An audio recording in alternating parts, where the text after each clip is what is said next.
Every golfer has a unique, individual golf life. Our program is dedicated to helping you improve your own golf lifestyle. It's time for Golf Life. Here's your host, Erica Webster. From the original Ping answer to the advanced technology of the G5i Crazy putter line, Ping has been a leader in golf equipment since the 1960s. Well, today we've got a great experience. We're going to tour the only golf equipment foundry in the United States. We're going to go take a look at Ping in Phoenix, Arizona. We've also got some great tips for you on the show today to help you improve your own golf game. So let's get started and head down to Phoenix to Ping. Phoenix, Arizona is not only a mecca for great golf, but it is also the home of the company that transformed golf club manufacturing to deliver player improvement through equipment technology. Ping's high-tech golf clubs begin with high-tech design. By using the newest and most powerful computer-aided design technology, Ping designers are able to experiment with different strategies in the virtual environment, cutting down on many development steps before prototyping new clubs. Karsten Solheim originally bought this facility back in the early 70s from a company called Rohr. Karsten was one of the first people to use investment casting to make golf clubs. Now pretty much anybody that's designing and making clubs uses this process. So he was the innovator to bring this process into the golf market. We're at the first step in the process, wax injection. We're going to inject paste wax into an aluminum die that's manufactured to Ping specifications. We're going to cast the groove detail in wax along with all the detail in the back. At this point in time, it's about a 34-second cycle time. During that cycle, paste wax is going to go in and solidify and produce two wax patterns. This is our pattern assembly process. This machine is going to take our gating system, our pour cone, and our runner system that's going to feed the molten metal and assemble golf clubs on 5 at a time. It's going to take about 2 minutes to assemble 20 golf clubs. This is our ceramic application. In ceramic application, we're going to add 5 coats of ceramic, a slurry first and then a sand. Each coat is going to add to the strength and give us setups to pour. This is our autoclave process. We're going to remove the excess wax that's in the setup.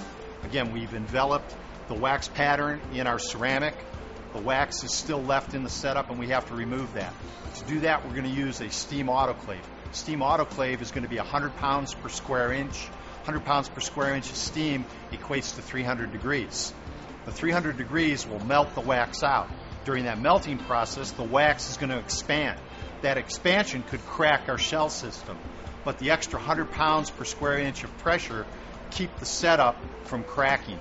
In the conclusion, we'll end up with a setup that's completely devoid of all of the wax. There'll be a little bit of residual wax that we'll have to remove in the next step, but we've basically taken that wax out. This is sometimes called the lost wax process for good reason. We've made a wax pattern, we've removed it, now we're ready to replace it with metal. At this point in the process, we're going to take you into Dolphin's casting facility. Casting facility is a foundry where we pour molten metal into the shell that we've previously produced. That molten metal in that shell system is going to produce the golf club that someday you're going to be able to play with. After the metal is heated to nearly 3,000 degrees Fahrenheit, the molten liquid is poured into the preformed ceramic molds.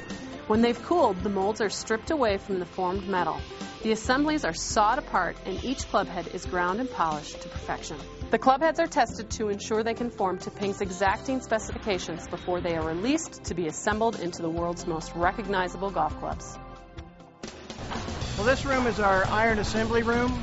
This is where we assemble the irons. We assemble to order, so we have no finished inventory. So everything you see being assembled, there's an order for it. And this is just literally where we put the irons together. This is where we do that. We start out with you see here a cart that's full of kits. These are actually kits to put together a set of golf clubs. So the first thing we're going to do, we're going to shaft the golf club. We use a 2-part epoxy. We only mix up enough epoxy to do a few clubs at a time.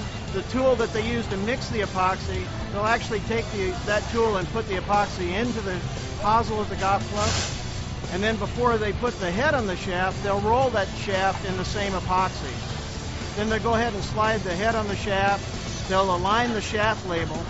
And then they will make sure that the shaft goes all the way to the bottom of the hosel. Then they'll go ahead and wipe off the excess epoxy, make sure we have a nice clean joint. They'll put the club on the carousel. It's actually a carousel. It's got a little bit of heat to it. It takes about 15 minutes to make the trip from one side to the other. In that 15 minutes, the epoxy is cured, and now we can cut the shaft to length. The steel shafts, when we shaft up the club, it's actually about 2 inches over standard length. Graphite are about 1 inch over standard. So we always cut from the butt end. So then we'll go ahead and cut the shafts to length. The table that they used to do that was designed by Karsten a number of years ago, and it's a very quick, accurate way to cut that shaft to length. Once they cut the shafts to length, it goes up to the table where we tape the shaft. We actually put a double sticky side tape on the shaft so that when we slide, we can slide a grip onto it. And the apparatus you saw that puts that tape on, again, something that Karsten designed. It's a real simple, easy way to put that tape on nice and smooth. No seams that you could feel under the grip. Our grips are color-coded in size.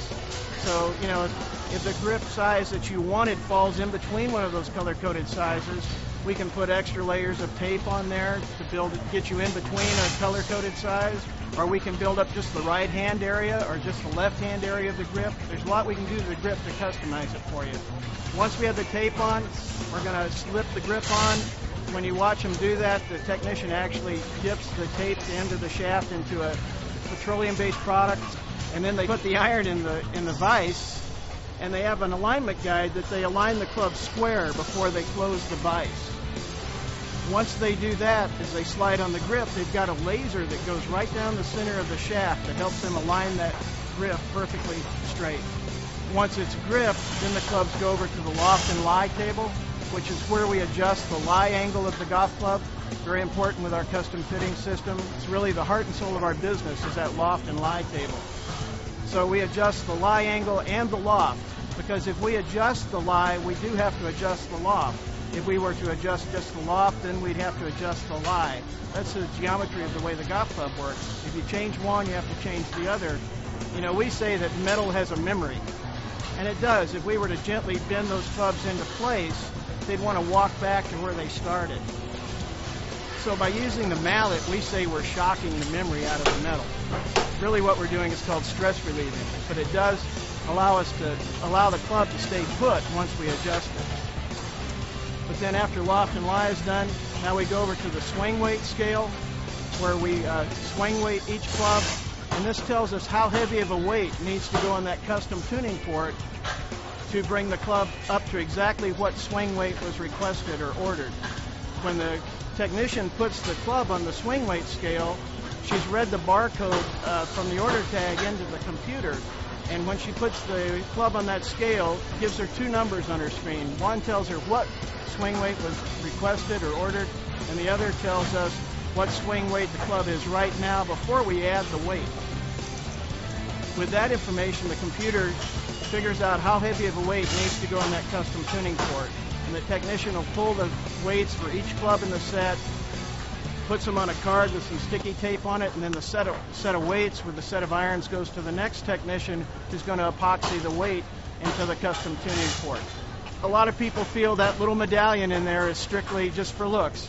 It's a specific weight in there for that specific golf club. The next step you'll see is where we're going to clean up the golf club. We're going to go over it very thoroughly, clean it nice, and make it as pretty as we can. It's also our last chance to go over the order tag to make sure the order is correct to the tag. It's also our last chance to go give the golf club a going over, because we literally have quality control every step of the way. So once that's done, then we can read the barcode from the order tag into the computer one last time. The computer will print out a shipping label. We put that label on the box, wrap up the clubs, box them up, put them in a cart, and they're ready to go to the shipping department, ready to go out the door. The most impressive thing to me about our golf equipment is the fact that really, truly, there is quality control every step of the process. There's just a lot of cooperation that goes on between management and the regular production employees. But more than anything, it goes back to Karsten and Louise and how they treated everybody like family when they came to work here. That started long ago, and that tradition has continued to this day. When Karsten Solheim was looking for a unique way to reward professionals for using Ping putters, he decided to commemorate victories by creating 2 gold-plated replicas engraved with the champion's name and the tournament won. 1 putter was presented to the champion, and 1 is stored in Ping's gold putter vault. Beginning with John Barnum, the winner of the 1962 Cajun Classic, Ping has immortalized more than 2,000 champions, including all 4 major championships in 1988. Creating the most valuable collection of putters in the world.